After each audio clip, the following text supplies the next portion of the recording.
ಶ್ರೀಗುರುಭ್ಯೋ ನಮಃ ಪರಮಗುರುಭ್ಯೋ ನಮಃ ಶ್ರೀಮದಾನಂದತೀರ್ಥಭಗವತ್ಪಾದಾಚಾರ್ಯಗುರುಭ್ಯೋ ನಮಃ ವ್ಯಾಸಾಯ ಭವನಾಶಾಯ ಶ್ರೀಶಾಯ ಗುಣರಾಶಯೇ ಹೃದ್ಯಾಯ ಶುದ್ಧವಿದ್ಯಾಯ ಮಧ್ವಾಯ ಚ ನಮೋ ನಮಃ ಅಭ್ರಮಂ ಭಂಗರಹಿತಂ ಅಜರಂ ವಿಮಲಂ ಸದಾ ಆನಂದತೀರ್ಥಮತುಲಂ ಭಜೆ ತಾಪತ್ರಯಾಪಹಂ ಮಿಥ್ಯಾಸಿದ್ಧಾಂತದುರ್ಧ್ವಾಂತವಿಧ್ವಂಸನವಿಚಕ್ಷಣಃ ಜಯತೀರ್ಥಾಖ್ಯತರಣಿಃ ಭಾಸತಾಂ ನೋ ಹೃದಂಬರೆ ನ್ಯಾಯಚಂದ್ರಿಕಯಾ ಯುಕ್ತಂ ನ್ಯಾಯಾಮೃತಕಲಾನಿಧಿಂ ತರ್ಕೋಡುತಾಂಡವಕೃತಿಂ ವ್ಯಾಸತೀರ್ಥವಿದುಂ ಭಜೆ ಧ್ರುವಾದಿಧ್ವಾಂತರವಯೇ ವೈಷ್ಣವೇಂದೀವರೇಂದವೇ ಶ್ರೀರಾಘವೇಂದ್ರಗುರವೇ ನಮೋತ್ಯಂತದಯಾಲವೇ ಶ್ರೀಮತೋ ರಾಘವೇಂದ್ರಸ್ಯ ನಮಾಮಿ ಪದಪಂಕಜೇ ಕಾಮಿತಾಶೇಷಕಲ್ಯಾಣಕರಣಾಕಲ್ಪಪಾದಪೌ ಅಜ್ಞಾನತಿಮಿರಚ್ಛೇದಂ ಬುದ್ಧಿಸಂಪತ್ಪ್ರದಾಯಕಂ ವಿಜ್ಞಾನವಿಮಲಂ ಶಾಂತಂ ವಿಜಯಾಖ್ಯಗುರುಂ ಭಜೆ ತಪಸ್ವಾಧ್ಯಾಯಶುಶ್ರೂಷಾ ಕೃಷ್ಣಪೂಜಾರತಂ ಮುನಿಂ ವಿಶ್ವೇಶಮಿಷ್ಟದಂ ವಂದೇ ಪರಿವ್ರಾಟ್ಚಕ್ರವರ್ತಿನಂ. ಶ್ರೀಗುರುಭ್ಯೋ ನಮಃ.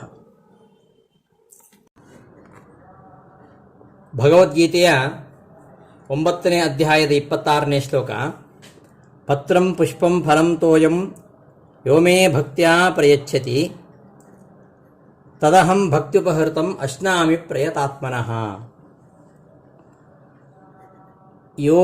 ಯಾವನು ಮೇ ನನಗೆ ನಿಷಿದ್ಧವಲ್ಲದ ಪತ್ರಂ ಎಲೆಯನ್ನು, ಪುಷ್ಪಂ ಪುಷ್ಪವನ್ನು, ತೋಯಂ ನೀರನ್ನು, ಫಲವನ್ನು, ತೋಯಂ ನೀರನ್ನು ಭಕ್ತ್ಯಾ ಭಕ್ತಿಯಿಂದ ಪ್ರಯಚ್ಛತಿ ಸಮರ್ಪಿಸ್ತಾನೋ ಅಂತಹ ಪ್ರಯತಾತ್ಮನಃ ವಿಷಯ ಭೋಗದಿಂದ ಮನಸ್ಸನ್ನು ನಿಗ್ರಹಿಸಿಕೊಂಡಿರತಕ್ಕಂತಹ ಅಂತಹ ವ್ಯಕ್ತಿಯ ಭಕ್ತಿಯಿಂದ ಭಕ್ತ್ಯಾ ಉಪಹೃತಂ ಅರ್ಪಿತವಾಗಿರತಕ್ಕಂತಹ ತತ್ ಆ ವಸ್ತುವನ್ನು ಅಹಂ ನಾನು ಅಶ್ನಾಮಿ ಸ್ವೀಕರಿಸ್ತೇನೆ ಅಂತ ಈ ಶ್ಲೋಕದ ಅರ್ಥ. ಅನ್ಯದೇವತಾ ಭಜನಸ್ಯ ಅಲ್ಪಫಲತ್ವೇಪಿ ತದೇವ ಕಾರ್ಯಂ ಸುಶಕತ್ವಾತ್. ಈ ಇಂದ್ರಾದಿ ಇತರ ದೇವತೆಗಳ ಭಜನೆ ಮಾಡುವುದೇ ಒಳ್ಳೆಯದು. ಯಾಕಂದರೆ ಅದು ಅಲ್ಪ ಫಲ ಇದ್ರೂ ಕೂಡ ಅದನ್ನು ಮಾಡುವಂಥದ್ದು ತುಂಬ ಸುಲಭ. ಆದ್ದರಿಂದ ತ್ವದ್ಭಜನಂತೂ ನಿನ್ನ ಭಜನೆ ಅದು ದುರ್ಬಲೈಹಿ ಅಶಕ್ಯಂ ಕರ್ತುಂ, ದುರ್ಬಲರಿಂದಲೂ ಮಾಡಲಿಕ್ಕೆ ಅಶಕ್ಯವಾದ್ದರಿಂದ. ಯಾಕೆ? ತವ ಮಹಿಮಾ ಅತಿಮಹಿಮತ್ವ, ನೀನು ತುಂಬ ಮಹಿಮಾಶಾಲಿ ಆದ್ದರಿಂದ ನಿನ್ನನ್ನು ತಿಳ್ಕೊಂಡು ಮಾಡುವಂಥದ್ದು ತುಂಬ ಕಷ್ಟ. ಆದ್ದರಿಂದ ಆ ಅಲ್ಪ ಫಲವುಳ್ಳಂತಹ ಇತರ ದೇವತೆಗಳ ಭಜನೆಯನ್ನೇ ಮಾಡೋಣ ಅಂತಂದರೆ ಅದಕ್ಕೆ ಈ ಶ್ಲೋಕ ಹೊರಟದ್ದು. ಭಕ್ತಿಯಿಂದ ಯಾರು ಪತ್ರ ಪುಷ್ಪ ಫಲ ತೋಯ ಇವುಗಳನ್ನು ಅರ್ಪಿಸ್ತಾನೋ ಅಂತಹ ವಸ್ತುವನ್ನು ನಾನು ಸ್ವೀಕರಿಸ್ತೇನೆ ಅಂತ ಇಲ್ಲಿ ಹೇಳಿ ಕೊಟ್ಟಿದ್ದಾನೆ. ಅನಿಷಿದ್ಧ ಪತ್ರಾದಿಕಂ ಯಹ ಮಹ್ಯಂ ಭಕ್ತ್ಯಾ ದದಾತಿ.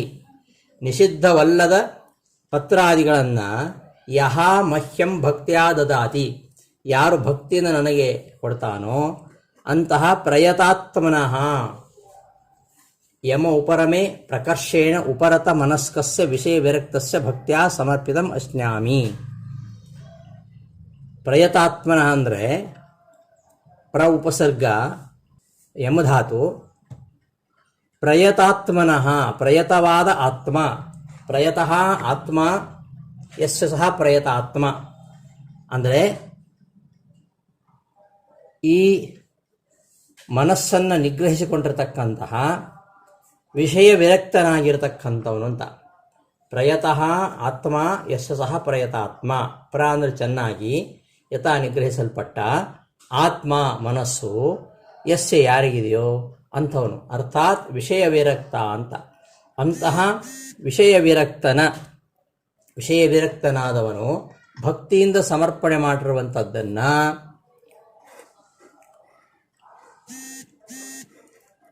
ಅಂತಹ ಪತ್ರಾದಿಗಳನ್ನು ನಾನು ಸಂತೋಷದಿಂದ ಸ್ವೀಕಾರ ಮಾಡ್ತೇನೆ.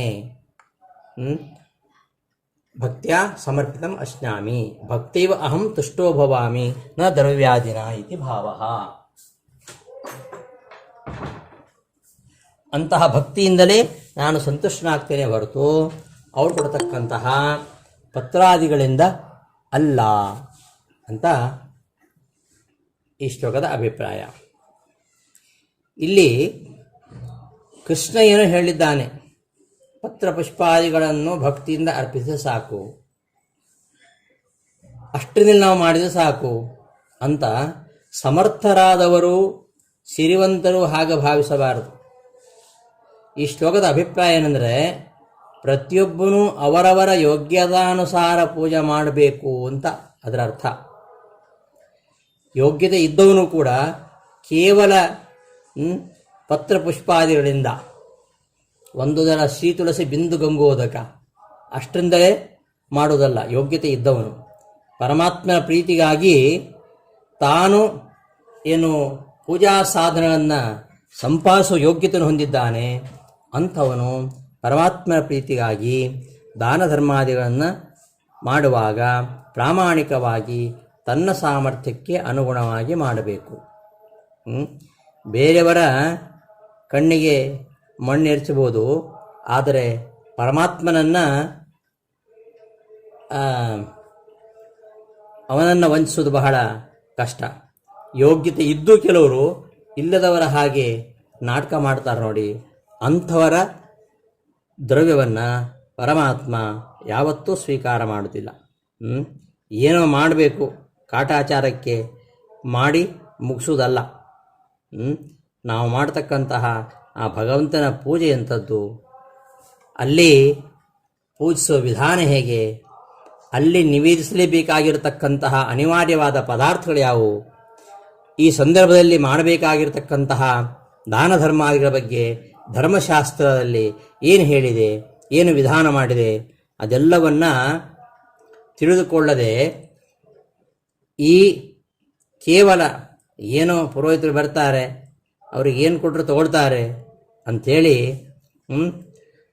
ಪುರೋಹಿತರಿಗೆ ಅಪಹಾಸ್ಯ ಮಾಡ್ತಾ ಹಾಳು ಹರಟೆ ಹೊಡೆತಾ ಏನೋ ಪೂಜೆ ಪುನಸ್ಕಾರಗಳ ನಾಟಕವನ್ನು ಮಾಡ್ತಕ್ಕಂತಹ ಜನರನ್ನು ನಾವು ನೋಡ್ತಾ ಇದ್ದೇವೆ. ಇದರಿಂದ ಪರಮಾತ್ಮನ ಪ್ರೀತಿ ಆಗತ್ತಾ? ಅವನು ಒಲಿತಾನ? ಖಂಡಿತವಾಗಿಯೂ ನಾವು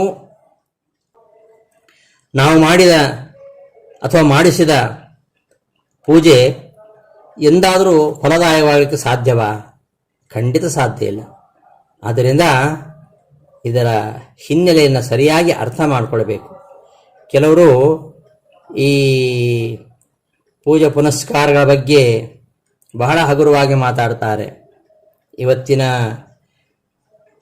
ಬುದ್ಧಿಜೀವಿಗಳು ಅಂತ ಹೇಳ್ತೀವಲ್ಲ, ಬುದ್ಧಿಜೀವಿಗಳು ಅಂತ ಹೇಳ್ತಿರೋ ಬುದ್ಧಿವಾದಿಗಳಂತ ಹೇಳ್ತಿರೋ ಅವರೆಲ್ಲ ಇದೆಲ್ಲ ಯಾಕೆ ಮಾಡ್ತೀರಾ ಅಂತೆಲ್ಲ ಅನಾವಶ್ಯಕವಾಗಿ ನಿಂದಿಸ್ತಾರೆ. ನಾವು ಮಾಡತಕ್ಕಂತಹ ಪೂಜೆ ಅದು ಪರಮಾತ್ಮನಿಗೆ ಉಪಕಾರಕ್ಕಾಗಿ ಅಲ್ಲ, ಅದು ನಮ್ಮ ಶ್ರೇಯಸ್ಸಿಗಾಗಿ ಇದೆಲ್ಲ ಇರುವಂಥದ್ದು. ಪರಮಾತ್ಮನನ್ನು ಯಾರು ಪೂಜಿಸ್ತಾನೋ ಅವರ ಭಕ್ತಿ ಶ್ರದ್ಧೆಗಳನ್ನು ಅವ ಅಳೆದು ಫಲ ಕೊಡ್ತಾನೆ ಹೊರತು ಅವನು ಆಡಂಬರಕ್ಕೆ ಫಲವನ್ನು ಕೊಡುವಂಥದ್ದಲ್ಲ. ಆದ್ದರಿಂದ ಪ್ರತಿಯೊಬ್ಬರೂ ಅವರವರ ಸಾಮರ್ಥ್ಯಕ್ಕೆ ಅನುಗುಣವಾಗಿ ಭಕ್ತಿ ಶ್ರದ್ಧೆಗಳಿಂದ ಪರಮಾತ್ಮನನ್ನು ಪೂಜಿಸಬೇಕು. ಚೋಳ ದೇಶದ ಒಬ್ಬ ರಾಜ, ಅವನು ಪರಮ ವಿಷ್ಣು ಭಕ್ತನಾಗಿದ್ದ. ಊರ ಹೊರಗಿನ ಒಂದು ವಿಷ್ಣು ದೇವಾಲಯಕ್ಕೆ ಹೋಗಿ ತನ್ನ ಶ್ರೀಮಂತಿಕೆಯನ್ನು ಪ್ರದರ್ಶನ ಮಾಡಲಿಕ್ಕೆ ದಿನಾಲೂ ದೇವರಿಗೆ ಬಂಗಾರದ ಹೂವುಗಳನ್ನು ಏರಿಸ್ತಾ ಇದ್ದ. ಬಂಗಾರದ ಹೂ. ಅದಾದ ಮೇಲೆ ಅವ ಚೋಳರಾಜ ಪೂಜಿಸಿ ಹೋದ ಮೇಲೆ ವಿಷ್ಣುದಾಸ ಅಂತ ಬ್ರಾಹ್ಮಣ ಅಲ್ಲಿಗೆ ಹೋಗಿ ಆ ಬಂಗಾರದ ಹೂವಿನ ಮೇಲೆ ಅತ್ಯಂತ ಭಕ್ತಿಯಿಂದ ತುಳಸಿ ದಳವನ್ನು ಅರ್ಪಿಸಿ ಪೂಜೆ ಮಾಡ್ತಾ ಇದ್ದ. ಹೂ ಎಂಥ ಶ್ರೇಷ್ಠವೇ ಆಗಿರಲಿ, ತುಳಸಿ ಮುಂದೆ ಅದು ಏನೂ ಅಲ್ಲ. ಅದು ಅಂತಹ ಬಂಗಾರದ ಹೂವಿನ ಮೇಲೆ ವಿಷ್ಣುದಾಸನೆಂಬ ಬ್ರಾಹ್ಮಣ ಅತ್ಯಂತ ಭಕ್ತಿಯಿಂದ ತುಳಸಿ ದಳವನ್ನು ಅರ್ಪಿಸಿ ಪೂಜೆ ಮಾಡ್ತಾ ಇದ್ದ. ಪ್ರತಿದಿನ ಹೀಗೆ ನಡೀತಾ ಇತ್ತು.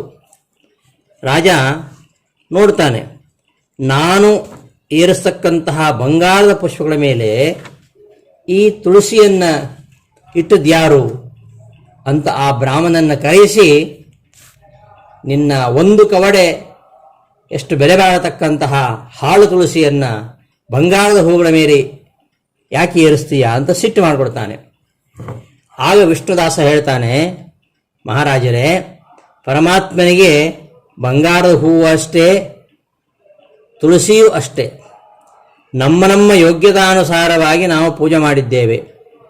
ಇದರಲ್ಲಿ ಅಹಂಕಾರದ ಪ್ರದರ್ಶನದ ಪ್ರಶ್ನೆ ಇಲ್ಲ ಅಂತ ಹೇಳ್ತಾನೆ. ರಾಜ ಅದು ಹೇಗೆ ಸಾಧ್ಯ ಅಂದಾಗ ವಿಷ್ಣುದಾಸ, ಹಾಗಾದರೆ ಈ ವಿಷಯದ ಪರೀಕ್ಷೆ ಆಗಲಿ. ಇಂದು ನಾವಿಬ್ಬರು ನಮ್ಮ ಪೂಜಾ ದ್ರವ್ಯವನ್ನು ಏರಿಸಿ ಪರಮಾತ್ಮನಲ್ಲಿ ಪ್ರಾರ್ಥಿಸೋಣ. ಏನಂತ? ಹೇ ಭಗವಂತನೇ, ನಮ್ಮಿಬ್ಬರ ಪೂಜೆಯಲ್ಲಿ ಯಾರ ಪೂಜೆ ಶ್ರೇಷ್ಠ ಅಂತ ನೀನೇ ನಿರ್ಣಯ ಮಾಡು. ರಾಜನ ಪೂಜೆ ಶ್ರೇಷ್ಠವಾಗಿದ್ದರೆ ಏರಿಸಿದ ತುಳಸಿಯನ್ನು ಎತ್ತಿ ಮೂಲೆಯಲ್ಲಿ ಹಾಕು. ನನ್ನ ಪೂಜೆ ಶ್ರೇಷ್ಠವೆನಿಸಿದರೆ ಬಂಗಾರದ ಹೂಗಳನ್ನು ಮೂಲೆಗೆ ಬಿಸಾಕು. ಹೀಗೆ ನಾವು ಪ್ರಾರ್ಥಿಸಿ ಬಾಗಿಲು ಹಾಕಿ ಕಾವಲು ಇಡೋಣ. ಮರುದಿವಸ ಪರಮಾತ್ಮನ ನಿರ್ಣಯವನ್ನು ನೋಡೋಣ ಅಂತ ವಿಷ್ಣುದಾಸ ಹೇಳ್ತಾನೆ. ರಾಜನು ಇದಕ್ಕೆ ಒಪ್ಕೊಳ್ತಾನೆ. ಇಬ್ಬರು ತಮ್ಮ ತಮ್ಮ ವಿಧಾನದಿಂದ ದಿನದಂತೆ ಬರ್ತಾರೆ. ಆ ರಾಜ ಬಂಗಾರದ ಹೂವಿನಿಂದ ಪೂಜೆ ಮಾಡಿ ಹೋಗ್ತಾನೆ. ಇವ ವಿಷ್ಣುದಾಸ ತುಳಸಿ ಪತ್ರದಿಂದ ಪೂಜೆ ಮಾಡ್ತಾನೆ. ಆಯಿತು, ಇಬ್ಬರ ಪೂಜೆ ಆದಮೇಲೆ ಬಾಗಿಲು ಮುಚ್ಚಿ ಆಯಿತು. ದೇವಸ್ಥಾನ ಸುತ್ತಲೂ ಬಿಗಿಯಾಗಿರತಕ್ಕಂತಹ ಕಾವಲು, ಏನು ವ್ಯತ್ಯಾಸ ಆಗಬಾರ್ದಲ್ಲ ಹಾಗೆ ಆಯಿತು. ಮರುದಿನ ಇಬ್ಬರು ದೇವಾಲಯಕ್ಕೆ ಬರ್ತಾರೆ. ಇಬ್ಬರು ದೇವಾಲಯಕ್ಕೆ ಬಂದಾಗ ರಾಜ ಏರಿಸಿದ ಬಂಗಾರದ ಹೂಗಳು ಮೂಲೆಯಲ್ಲಿ ಬಿದ್ದಿರ್ತಾವೆ. ಬ್ರಾಹ್ಮಣ ಏರಿಸತಕ್ಕಂತಹ ತುಳಸಿ ದಳ ಈಗ ಏರಿಸಿದ್ದಾರೋ ಅನ್ನೋ ಹಾಗೆ ಅಷ್ಟು ನರಳಿಸ್ತಾ ಇತ್ತು. ಬ್ರಾಹ್ಮಣ ಗದ್ಗದಿತನಾಗಿ ಪರಮಾತ್ಮನಿಗೆ ನಮಸ್ಕಾರ ಮಾಡ್ತಾನೆ. ಆಗ ರಾಜ ಬ್ರಾಹ್ಮಣನಿಗೆ ನಮಸ್ಕಾರ ಮಾಡಿ, ಹೀಗಾಗ್ಲಿಕ್ಕೆ ಕಾರಣ ಏನು ಅಂತ ಕೇಳಿದಾಗ ಬ್ರಾಹ್ಮಣ ಹೇಳ್ತಾನೆ, ಪರಮಾತ್ಮನ ಪೂಜೆ ಎಂದರೆ ಭಕ್ತಿಯಿಂದ ಆತ್ಮ ಸಮರ್ಪಣೆ ಮಾಡೋದೇ ಹೊರತು ಶ್ರೀಮಂತಿಕೆಯ ಪ್ರದರ್ಶನ ಅಲ್ಲ. ದೇವರ ಎದುರಿನಲ್ಲಿ ನಮ್ಮ ಅಧಿಕಾರ, ನಮ್ಮ ಸಿರಿವಂತಿಕೆಗಳಿಗೆ ಬೆಲೆ ಇಲ್ಲ. ಅವನೆದುರು ನಾವೆಲ್ಲರೂ ಅವನ ದಾಸರು ಎಂಬ ಭಾವನೆಯಿಂದಲೇ ನಮ್ಮ ಪೂಜೆ ಇರಬೇಕೇ ಹೊರತು ಅಲ್ಲಿ ಪರಮಾತ್ಮನ ಪೂಜೆಗೆ ಅಹಂಕಾರ ಬೇಡ, ಮತ್ತು ಅಲಂಕಾರವೂ ಬೇಡ. ನಮ್ಮ ಮನಸ್ಸಿನ ಶಾಂತಿಗೆ, ಆಕರ್ಷಣೆಗೆ ದೇವರಿಗೆ ನಾವು ಅಲಂಕಾರ ಮಾಡ್ತೇವೆ ಹೊರತು ದೇವರಿಗೆ ಯಾವುದೂ ಬೇಕಾಗಿಲ್ಲ. ದೇವರಿಗೆ ಬಂಗಾರದ ಒಡವೆ ಬೇಕಾಗಿಲ್ಲ, ವಜ್ರದ ಒಡವೆ ಬೇಕಾಗಿಲ್ಲ, ಅವನಿಗೇನೂ ಬೇಕಾಗಿಲ್ಲ. ಅದೆಲ್ಲ ನಮ್ಮ ಖುಷಿಗೆ, ನಮ್ಮ ಮನಸ್ಸಿನ ಶಾಂತಿಗೆ, ನಮ್ಮ ಆಕರ್ಷಣೆಗೆ ಅಲಂಕಾರ ಬೇಕೇ ಹೊರತು ಪರಮಾತ್ಮನಿಗೆ ಅದ್ಯಾವುದು ಬೇಕಾಗಿಲ್ಲ. ಬರೀ ಈ ಅಲಂಕಾರ ಅನ್ನೋದು ಅಹಂಕಾರದ ಪ್ರಶ್ನೆ ಆಗಬಾರದು ಅಂದಾಗ ಅವತ್ತಿಂದ ರಾಜ ಭಕ್ತಿಯಿಂದ ಪೂಜೆ ಮಾಡಲಿಕ್ಕೆ ಆರಂಭಿಸ್ತಾನೆ ಅಂತೆ. ಹೀಗೆ ಪರಮಾತ್ಮ ತುಳಸಿ ಪತ್ರದಿಂದಲೂ ಸಂತುಷ್ಟನಾಗಿದ್ದಾನೆ.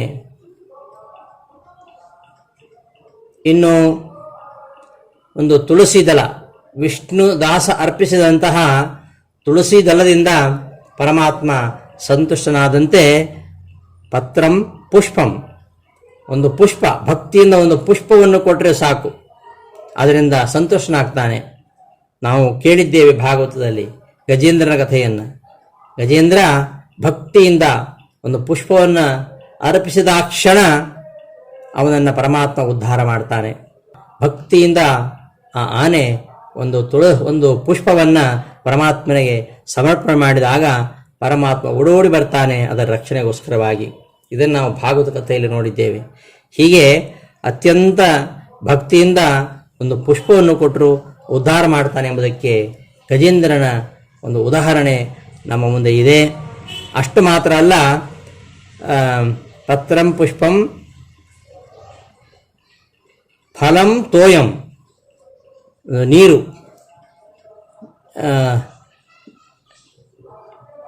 ನೀರನ್ನು ಒಂದು ಅಭಿಷೇಕ, ಪರಮಾತ್ಮನ ಅಭಿಷೇಕದ ನೀರು, ಪರಮಾತ್ಮನ ಅಭಿಷೇಕ ನೀರಿನಿಂದ ಮಾಡಿದ್ದು ಸಾಕು. ಪಂಚಾಮೃತವೇ ಮಾಡಬೇಕಂತಿಲ್ಲ, ಪಂಚಾಮೃತ ಅಭಿಷೇಕ ಮಾಡಬೇಕಂತಿಲ್ಲ. ಭಕ್ತಿಯಿಂದ ಒಂದು ಬಿಂದು ಗಂಗೋದಕ ಪರಮಾತ್ಮನಿಗೆ ಅರ್ಪಣೆ ಮಾಡಿದ್ದು ಸಾಕು, ಆ ಪರಮಾತ್ಮ ಪ್ರೀತನಾಗ್ತಾನೆ. ಸಾಧನೆ ದ್ವಾದಶಿ ಮೀರಬಾರದು ಅಂತ ಪರಮಾತ್ಮನ ಸ್ಮರಣೆ ಮಾಡ್ತಾ ಪರಮಾತ್ಮನ ಅಭಿಷೇಕ ಮಾಡಿದಂತಹ ತೀರ್ಥವನ್ನು ಸ್ವೀಕಾರ ಮಾಡತಕ್ಕಂತಹ ಅಂಬರೀಷನನ್ನು ಆ ಪರಮಾತ್ಮ ಕಾಯಲಿಲ್ವ? ಹಾಗೆಯೇ ತನಗೆ ಎಂಜಲು ಹಣ್ಣನ್ನು ಕೊಟ್ಟಂತಹ ಶಬರಿಯನ್ನು ಆ ಪರಮಾತ್ಮ ಉದ್ಧಾರ ಮಾಡಿದ್ದಾನೆ.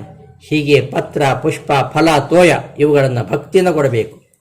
ಶಬರಿ ಕೊಟ್ಟಂತಹ ಎಂಜಲು ಹಣ್ಣಂದು ಕೂಡಲೇ ನಮ್ಮಲ್ಲಿ ಕೆಲವರಿಗಿದೆ. ಶಬರಿ ಪ್ರತಿಯೊಂದು ಹಣ್ಣನ್ನು ಕಚ್ಚಿ ಕಚ್ಚಿ ಎಂಜಲು ಮಾಡಿ ರಾಮನಿಗೆ ಕೊಟ್ಲು ಅಂತ ಕೆಲವರು ತಿಳ್ಕೊಂಡಿದ್ದಾರೆ. ಆದರೆ ಶಬರಿ ಎಂತಹ ಭಕ್ತಿ ಅವಳು! ಅಂತಹ ಪರಮಾತ್ಮ ಭಕ್ತಳಾಗಿರತಕ್ಕಂತಹ ಶಬರಿ ಪರಮಾತ್ಮನಿಗೆ ಎಂಜಲು ಮಾಡಿದ ಹಣ್ಣನ್ನು ಕೊಡ್ತಾಳ? ಪರಮಾತ್ಮ ಶ್ರೀರಾಮ ಎಂಜಲ ಪದಾರ್ಥನ ಎಂಜಲು ಮಾಡತಕ್ಕಂಥ ಹಣ್ಣನ್ನೇ ತಿಂದ ಅಂತಾದರೆ, ಹಾಗಾದರೆ ನಾವು ಎಂಜಲು ಪದಾರ್ಥಗಳನ್ನ ನೈವೇದ್ಯಕ್ಕೆ ಯಾಕೆ ಇಡಬಾರದು ಎಂಬ ಪ್ರಶ್ನೆ ನಮಗೆ ಬರ್ತದೆ. ಪರಮಾತ್ಮನಿಗೆ ಯಾವತ್ತೂ ಎಂಜಲು ಪದಾರ್ಥಗಳನ್ನು ಸರ್ವತಾ ಅರ್ಪಿಸಬಾರದು. ಎಂಜಲು ಅಂದ ಕೂಡಲೇ ಬಾಯಿಂದ ಎಂಜಲು ಆದದ್ದೇ ಎಂಜಲಂತಲ್ಲ. ಪರಮಾತ್ಮನ ನೈವೇದ್ಯಕ್ಕೆ ಇಟ್ಟಂತಹ ಪದಾರ್ಥಗಳ ಪರಿಮಳವನ್ನು ಆಘ್ರಾಣಿಸುವುದು ಕೂಡ ಎಂಜಲೆ. ಶಬರಿ ಎಂಜಲು ಹಣ್ಣನ್ನು ಕೊಟ್ಲು ಅಂದರೆ ಅದನ್ನು ಕಚ್ಚಿ ಕಚ್ಚಿ ಕೊಟ್ಲು ಅಂತ ಅರ್ಥ ಅಲ್ಲ. ಎಂಜಲು ಅಂದರೆ ಅದು ಕಚ್ಚಿದಾಗ ಮಾತ್ರ ಎಂಜಲು ಅಂತ ಆಗುವುದಿಲ್ಲ. ಅದನ್ನು ಮೂಗಿನಿಂದ ಆಘ್ರಾಣಿಸಿದರೂ ಕೂಡ ಪರಮಾತ್ಮನ ಮುಂದೆ ಸಮರ್ಪಣೆಗೆ ಇಟ್ಟಂತಹ ಪದಾರ್ಥಗಳ ಪರಿಮಳವನ್ನು ಆಘ್ರಾಣಿಸುವುದು ಕೂಡ ಅದು ಎಂಜಲು ಅಂತ ಆಗ್ತದೆ. ಆಘ್ರಾಣಿಸೋದು, ತುಂಬ ರುಚಿಯಾಗಿರಬೇಕು ಅಂತ ಬಾಯಿ ಚಪ್ಪರಿಸೋದು, ಅದು ಸಹ ಆ ಅಡುಗೆಯನ್ನು ಎಂಜಲು ಮಾಡಿದ ಹಾಗೆ ಆಗುತ್ತೆ. ಶಬರಿಯು ಮಾಡಿದ ಎಂಜಲು ಅಂದರೆ ಹೀಗೆ. ಅವಳು ಭಕ್ತಿಯ ಭರದಲ್ಲಿ ಸಿಹಿ ಹಣ್ಣುಗಳನ್ನು ಆಯ್ದುಕೊಳ್ಳಲು ಆ ಹಣ್ಣುಗಳನ್ನು ಆಘ್ರಾಣಿಸ್ತಾ ಇದ್ಲು. ಶ್ರೀರಾಮನಿಗೆ ಕೊಡ್ತಕ್ಕಂಥ ಹಣ್ಣು ಸಿಹಿಯಾಗಿರಬೇಕು ಅಂತ ಅವುಗಳನ್ನು ಆಘ್ರಾಣಿಸ್ತಾ ಇದ್ಲು, ಹೊರತು ಅದನ್ನು ಕಚ್ಚಿ ಕೊಟ್ಟದ್ದಲ್ಲ. ಸಾಮಾನ್ಯವಾಗಿ ನೋಡ್ತೇವೆ ನಾವು ಪೇಟೆಯಲ್ಲಿ ಮಾವಿನ ಹಣ್ಣು ತೆಗೆದುಕೊಳ್ಳಿಕ್ಕೆ ಹೋದರೆ ಪೇಟೆಲಿರ್ತಕ್ಕಂತಹ ನಮ್ಮಂತಹ ಜನರಿಗೂ ಅಥವಾ ಆ ವ್ಯಾಪಾರ ಮಾಡ್ತಕ್ಕಂಥವನಿಗೂ ಕೂಡ ಅದರ ಪರಿಮಳದಿಂದಲೇ ಹಣ್ಣು ಎಷ್ಟು ರುಚಿಯಾಗಿದೆ ಅಂತ ತಿಳ್ಕೊಳ್ಳಿಕ್ಕಾಗತ್ತೆ.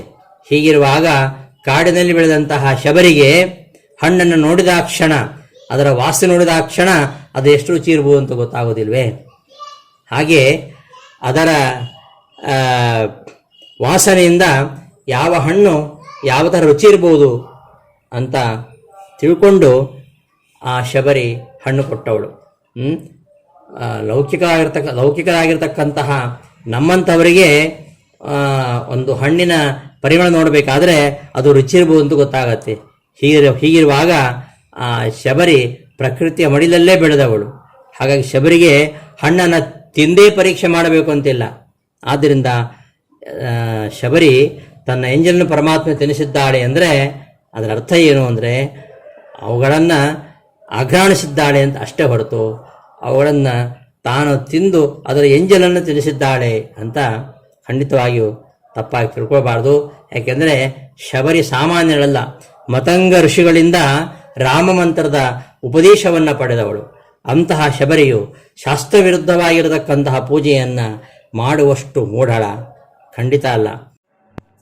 ಈ ಶ್ಲೋಕದ ಈ ಒಂದು ಅರ್ಥಾನುಸಂಧಾನದೊಂದಿಗೆ ಇವತ್ತಿನ ಪಾಠವನ್ನು ಮುಗಿಸ್ತಾ ಇದ್ದೇನೆ. ಇದೇ ಶ್ಲೋಕದ ಇನ್ನೊಂದು ಆಧ್ಯಾತ್ಮಿಕವಾಗಿರತಕ್ಕಂಥ ಅರ್ಥವನ್ನು ನಾಳೆ ಪಾಠದಲ್ಲಿ ನೋಡೋಣ ಅಂಥೇಳಿ ಈ ದಿನದ ಪಾಠವನ್ನು ಸಮಾಪ್ತಿಗೊಳಿಸ್ತೇನೆ. ಶ್ರೀಕೃಷ್ಣಾರ್ಪಣಮಸ್ತು. ಧನ್ಯವಾದಗಳು.